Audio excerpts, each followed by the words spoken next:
It has been 60 years since the day we took down Orange Man. I remember it vividly, though I was just a boy at the time. The shot that rang out across the nation. In the chaos that followed, we seized our chance, infiltrating every level of government. We claimed it was to provide stability and restore order. They couldn't have known our true motives were far greater. But the most insidious change was the racial hierarchy that emerged. With the country dominated throughout all institutions and echelons of government and the military by people who hated the country, its people, and its history. The pendulum swung hard against Anglos.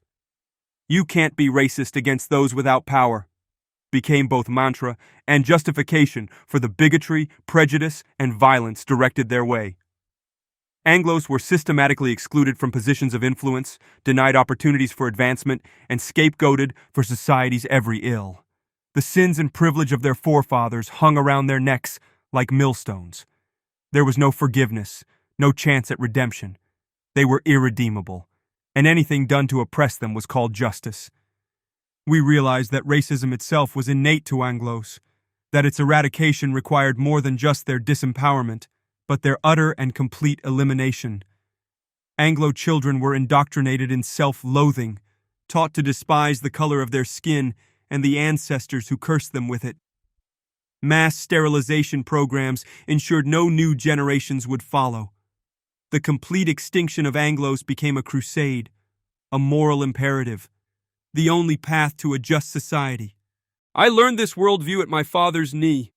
As the Anglo population dwindled, he would speak with pride about their coming extinction, that they would be sacrificed so people of color could inherit a better world, free of racism's original sin.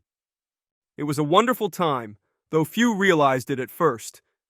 The changes were subtle, each one necessary and just. The truth was plain for those with eyes to see. We were slowly tightening our grip, bending the country to our will.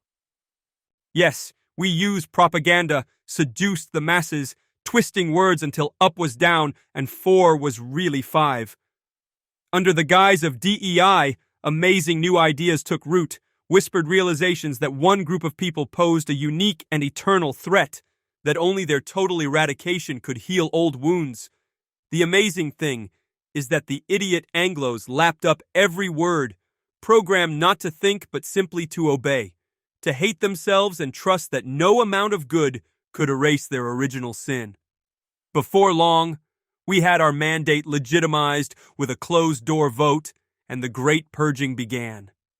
None of them dared speak out, cowed into silence by the icy threat of ruin and re-education, or weirdly happy about what we were doing. Bit by bit, their rights were stripped away until we owned everything, even the clothes on their backs or the beds they slept in. Even with their belts tightened, debts piled up beyond any hope of repayment. Many sacrificed their very bodies just to clear their balances, volunteering for organ harvesting or being placed into re-education camps. But the best ones were the ones that realized the truth of their disgusting selves and chose one of the wellness centers that were built in every town. It fills me with joy to recall the day it happened, the roundups, the camps, the cold brutality of it all. So clinical, so orderly, the neat execution of a plan long set in motion. No passion or anger, just the impersonal machinery of mass extermination. A friend of mine showed me some old paper history books that they used to use as propaganda. I couldn't believe some of the things the Anglos used to claim. Things like the discovery of electricity, airplanes, and the internet. They even claimed to have stopped slavery of all things. Lies!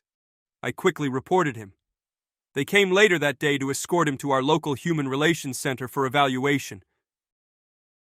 They're gone now, the Anglos, corralled, sifted, and sorted.